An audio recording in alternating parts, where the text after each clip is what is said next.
నంద్యాల జిల్లాలో ప్రశాంతంగా పోలింగ్ నిర్వహించుకొని మనం కౌంటింగ్ 4 తేదీన నిర్వహించుకుంటున్నాం. దానికి సంబంధించిన అరేంజ్మెంట్స్ గురించి వివరించుకుంటున్నాం. సో దీంట్లో మనకు నంద్యాల పార్లమెంటరీ కౌన్సిల్ సంబంధించి 7 సెగ్మెంట్స్ ఉంటాయి. ఒక సెగ్మెంట్ పాణ్యం సంబంధించి కర్నూలు రాయలసీమ యూనివర్సిటీలో నిర్వహిస్తుంది. రిమైనింగ్ 6 సంబంధించిన సెగ్మెంట్ సంబంధించి ఇక్కడ RGM engineering college, Shantiram engineering college, Shantiram ఫార్మసీలు ఒకే లొకేషన్స్లో 3 బిల్డింగ్స్లో 6 సంబంధించిన అసెంబ్లీ కాన్స్టిట్యున్సీ, అట్లాగే అదేవిధంగా 6 సెగ్మెంట్స్ ఆఫ్ పార్లమెంటరీ కౌన్సిల్ సంబంధించి, అదేవిధంగా పోస్టల్ బ్యాలెట్ కోసం పార్లమెంటరీ కౌన్సిల్ సంబంధించిన పోస్టల్ బ్యాలెట్ సపరేట్ హాల్లో, అంటే మొత్తం 13 హాల్స్లో ఈ కౌంటింగ్ జరుగుతుంది. సో అదేవిధంగా ఏ అసెంబ్లీ హాల్లో ఆ యొక్క పోస్టల్ బ్యాలెట్లు యావరేజ్న 2000 నుంచి అట్లా 3000 యావరేజ్ ఉన్నాయి కాబట్టి వాటికి సంబంధించి కూడా అదే అసెంబ్లీ కౌంటింగ్ హాల్లోనే పోస్టల్ బ్యాలెట్ కౌంటింగ్ జరుగుతుంది. సో దీంతో పాటుగా సర్వీస్ ఓటర్స్కి అయితే మేము పంపించాము, ఎలక్ట్రానికల్ ట్రాన్స్ఫర్ చేశాము, అది మాకు పోస్టులో వస్తుంది. అవి కూడా మనకు 4వ తేదీ 1 గంట, ఏదైతే మనం 8 గంటలకి మనము కౌంటింగ్ స్టార్ట్ చేస్తాం కాబట్టి బిఫోర్ 1 అవర్ బిఫోర్ వచ్చేంత వరకు కూడా మేము తీసుకొని కౌంటింగ్లోకి తీసుకొని ఏర్పాటు చేశాం. సో ఇప్పుడు అన్నీ కూడా స్ట్రాంగ్ రూమ్స్లో మనకు ఈ యొక్క ఆల్రెడీ ఈవీఎం సంబంధించినవి కూడా స్ట్రాంగ్ రూమ్లో ఉన్నాయి. పోస్టల్ బ్యాలెట్ సంబంధించి కూడా ఆయా ఆర్ఓస్ దగ్గర స్ట్రాంగ్ రూమ్లో ఉన్నాయి. అవి కూడా పొలిటికల్ పార్టీస్ ఇంటిమేట్ చేసి వాటిని కూడా ఇక్కడికి తరలించి ఆ రోజు మార్నింగ్ 4వ తేదీన 1 గంట ముందు, అంటే మనకు కౌంటింగ్ ఏజెంట్స్ కూడా మీ ద్వారా వాళ్ళకి ఆల్రెడీ చెప్పాము. పొలిటికల్ పార్టీస్ అందరికీ 2 రకాల మీటింగ్ ఇప్పటివరకు ఎస్పీ గారు మేము కండక్ట్ చేశాము. పొలిటికల్ అయితే కౌంటింగ్ ఏజెంట్స్ ఉన్నారో వారు 1 గంట ముందు ఖచ్చితంగా రిపోర్ట్ చేయాలి. గంట తర్వాత వాళ్ళు అలౌ చేయమండి. సో 8 గంటలకు మనకు కౌంటింగ్ స్టార్ట్ అవుతుంది కాబట్టి గంట ముందు అంటే ఖచ్చితంగా 7 గంటల లోపే కౌంటింగ్ ఏజెంట్స్ మేము ఆల్రెడీ ఇచ్చిన ఆ మీటింగ్లో వాళ్ళకి ఏదో అపాయింట్ చేసిన ఐడి కార్డుతో పాటుగా 2వ కాపీ అక్కడికి ఖచ్చితంగా తీసుకురావాలి. తీసుకొచ్చి డిక్లరేషన్ చేసిన తర్వాత మాత్రమే అది వాళ్ళని కౌంటింగ్ హాల్లోకి అలౌ చేయడం జరుగుతుంది. సో కౌంటింగ్ హాల్లో కూడా క్లియర్గా ఇప్పటికే పార్టీస్ అందరూ కూడా క్యాండిడేట్స్ కానీ వాళ్ళ election agents counting agent appoint చేసుకున్నారు. సో ఆ రోజు 4వ తేదీన ఆ టైంకి వచ్చే విధంగా చూసుకోవాలి. తర్వాత కౌంటింగ్ హాల్లో కూడా అరేంజ్మెంట్స్ మనము అన్ని రకాలుగా వైర్ మెష్ కానీ వీవీప్యాట్ స్లిప్స్ మ్యాండేటరీగా చేయవలసినవి కూడా మనం చేసుకున్నాము. అన్ని సీసీ కెమెరాస్ అన్నీ కూడా పెట్టున్నాము. మనం యావరేజ్న అసెంబ్లీ కాన్స్టిట్యూన్సీ సంబంధించి ఒక 74 టేబుల్స్, అదేవిధంగా అసెంబ్లీ సెగ్మెంట్ సంబంధించి ఒక 75 టేబుల్స్, అట్లాగే ఒక 17 టేబుల్స్ మనకు పోస్టల్ బ్యాలెట్ కోసం, పార్లమెంట్ కోసం, ఒక 21 టేబుల్స్ అన్ని అసెంబ్లీ కోసం మనం ఇక్కడ ఏర్పాటు చేసుకున్నాం.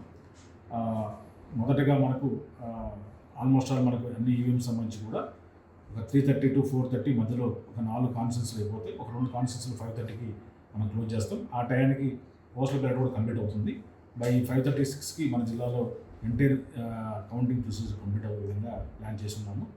సో అదేవిధంగా ఇక్కడికి వస్తున్న సిబ్బంది ఏదైతే మనం కౌంటింగ్ సిబ్బంది ఉన్నారో వాళ్ళకి ఆల్రెడీ ఒక ఫస్ట్ రౌండ్ ట్రైనింగ్ అయిపోయింది. 2వ రౌండ్ ట్రైనింగ్ కూడా మనము ఆఫ్టర్ 2nd ర్యాండమైజేషన్ తర్వాత 3వ తేదీన మార్నింగ్ మనం ఇక్కడ ట్రైనింగ్ తీసుకుంటున్నాము. సో వారికి సంబంధించి కూడా ఆల్రెడీ మీ ద్వారా మేము చెప్పడం జరిగింది. 5 గంటలకల్లా వాళ్ళు ఆ యొక్క కన్సర్న్ ప్రెమిసెస్ దగ్గరికి వచ్చేస్తే వాళ్ళు అక్కడ బ్రేక్ఫాస్ట్ కూడా అరేంజ్ చేసి ఉన్నాము. సో అది చూసుకుని వాళ్ళు కూడా కౌంటింగ్ హాల్లోకి ఎంటర్ అయ్యి కరెక్ట్గా ఉంటారు. సో అదేవిధంగా ఎంటైర్ జిల్లాలో మనం 144 ఆల్రెడీ అమల్లో ఉంది.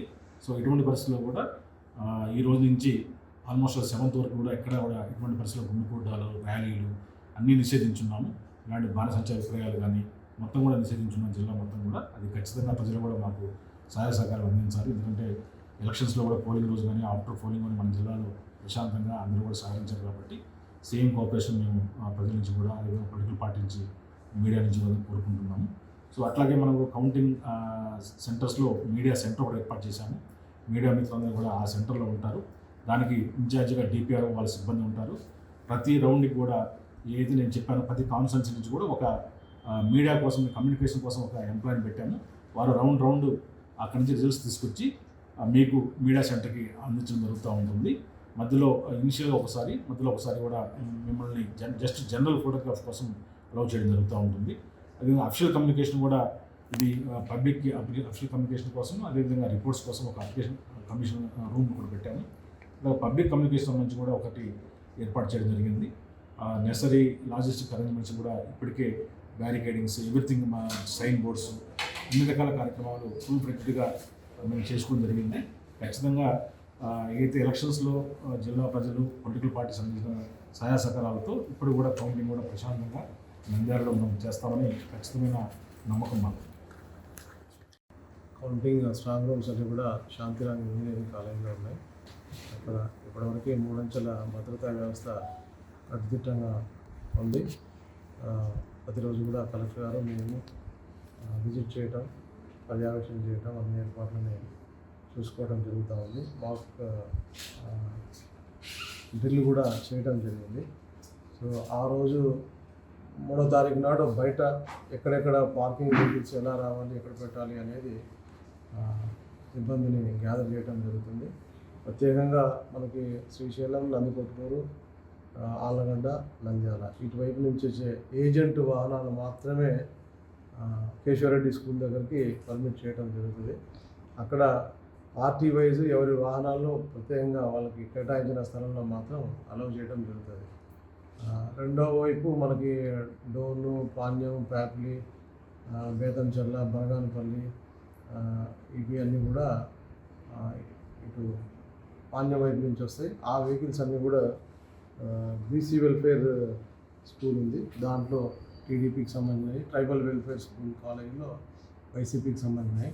ఇక్కడ కూడా ఒక ప్రత్యేకమైన ఇది తీసుకోవడం జరిగింది. ఎందుకంటే వీళ్ళు మళ్ళీ అక్కడ ఎక్కడ గొడవ పడతారో ఎందుకని చెప్పేసి పార్టీ పరంగా వాళ్ళ ఏజెంట్లకి సపరేట్ స్థలం కేటాయించడం జరిగింది, పార్కింగ్ ప్లేసెస్.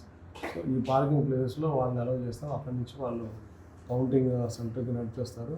దయచేసి ఎవరు కూడా సెల్ ఫోన్స్ కానీ, అనవసరమైన ఇంక్ పెన్స్ కానీ, ఇంకోటి కానీ, ఎలక్ట్రానిక్ గ్యాడ్జెట్స్ కానీ ఏవి కూడా అనుమతించకూడదు.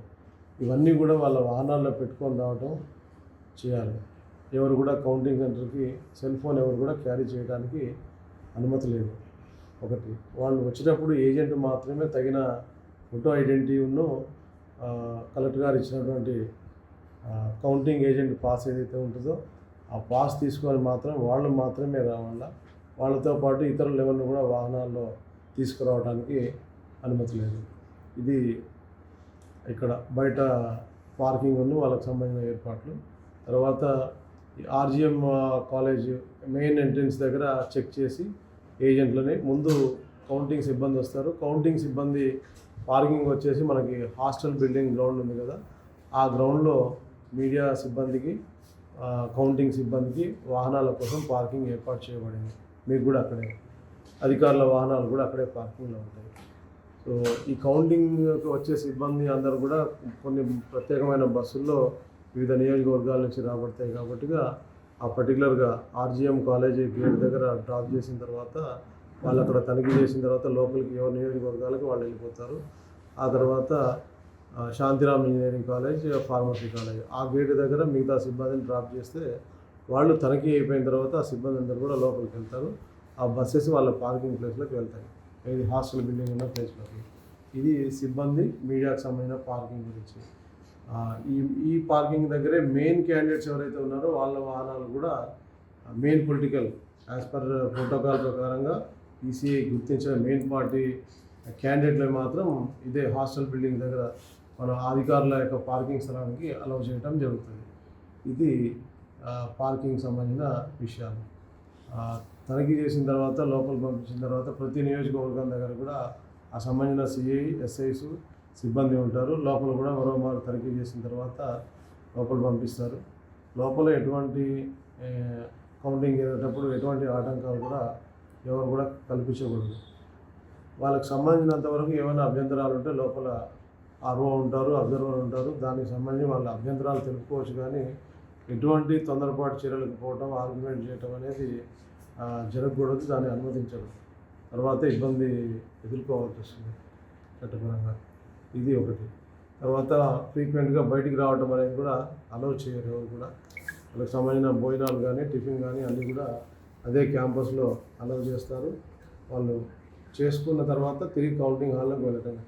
వన్స్ ఎవరైనా బయటికి వెళ్తే మాత్రం తిరిగి మళ్ళీ లోపలికి అలౌ చేయటం అనేది జరుగుతుంది. సో ఇది కౌంటింగ్ సెంటర్ దగ్గర సంబంధించిన బందోబస్తు ఏర్పాట్లు.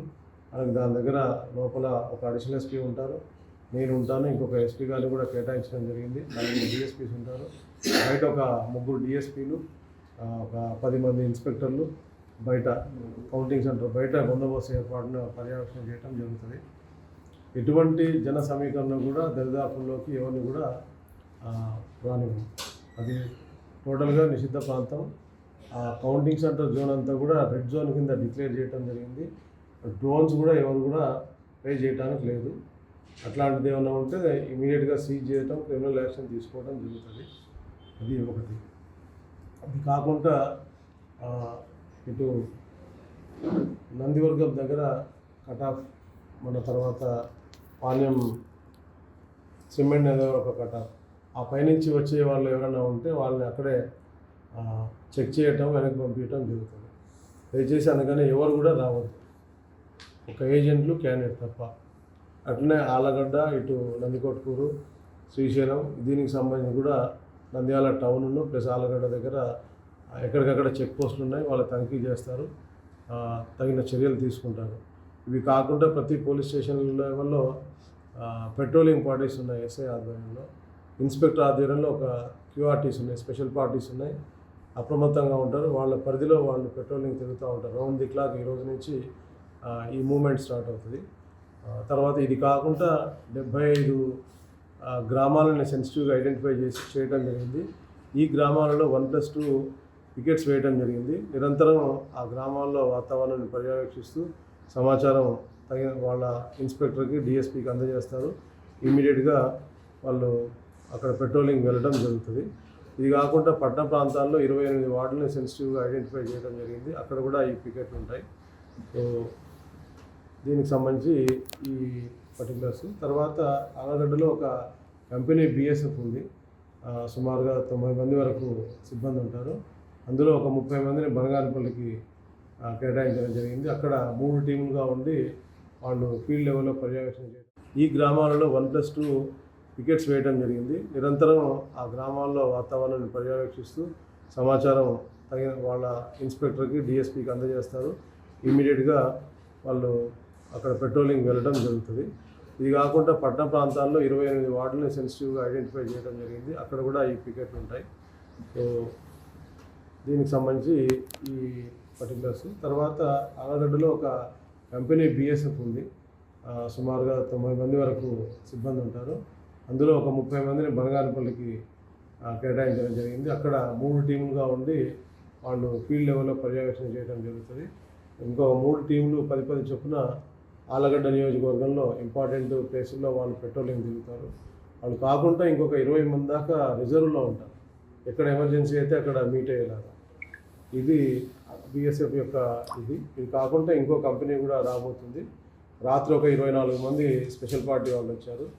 వాళ్ళు కౌంటింగ్ సెంటర్ దగ్గర ఉంటారు, రిజర్వ్లో ఉంటారు. వాళ్ళు కాకుండా జిల్లా ఆర్మడ్ ఫోర్స్, స్పెషల్ పార్టీసు కలిపి వాళ్ళొక 70-80 మంది వరకు ఉన్నారు. వాళ్ళు ఒక 3 ఆర్ఐలు, ఆ తర్వాత 4 ఇన్స్పెక్టర్లు కలిపి ప్రత్యేకమైన ఎమర్జెన్సీ టీం కింద కౌంటింగ్ సెంటర్ దగ్గర ఉంటారు. అన్ని వేళల్లో ఎటువంటి ఇది వచ్చినా కానీ ఎదుర్కోవడానికి సిద్ధంగా ఉంటారు. With right gear equipment, gas, rubber bullets, తర్వాత విత్ రైట్ గేర్ ఎక్విప్మెంట్ అనమాట. ఎటువంటి అవాంఛనీయ సంఘటనలు జరగకుండా అన్ని వజ్రా వెహికల్ కూడా ఉంటుంది. ఇవన్నీ ఏర్పాట్లు చేయడం జరిగింది. ఎవరిని కూడా గీత దాటి వస్తామంటే అలౌ చేసే ప్రసక్తి ఉండదు.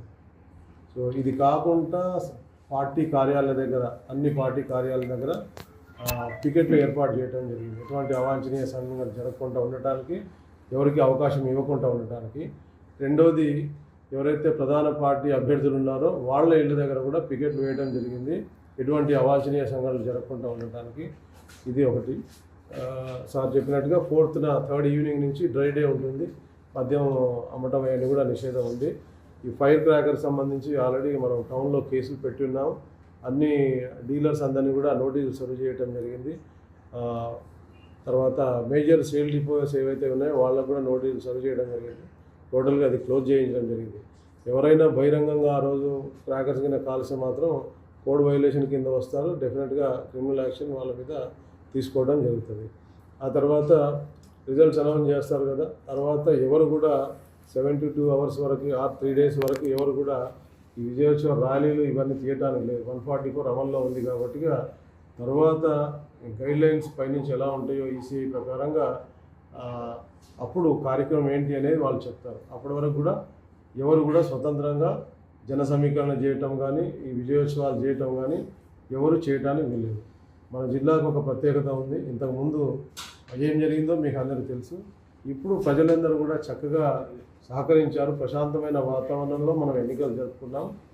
మీ అందరి సహకారంతో, ప్రజల సహకారంతో. అదేవిధంగా కౌంటింగ్ కూడా ప్రశాంతమైన వాతావరణంలో జరుపుకోవాలా, అందరూ సంతోషంగా ఉండాలనేది కలెక్టర్ గారు మేము ఆశిస్తున్నాం. దానికి తగిన ఏర్పాట్లు, సహకారం మా వైపు నుంచి అన్ని విధాలుగా ఉంటుంది.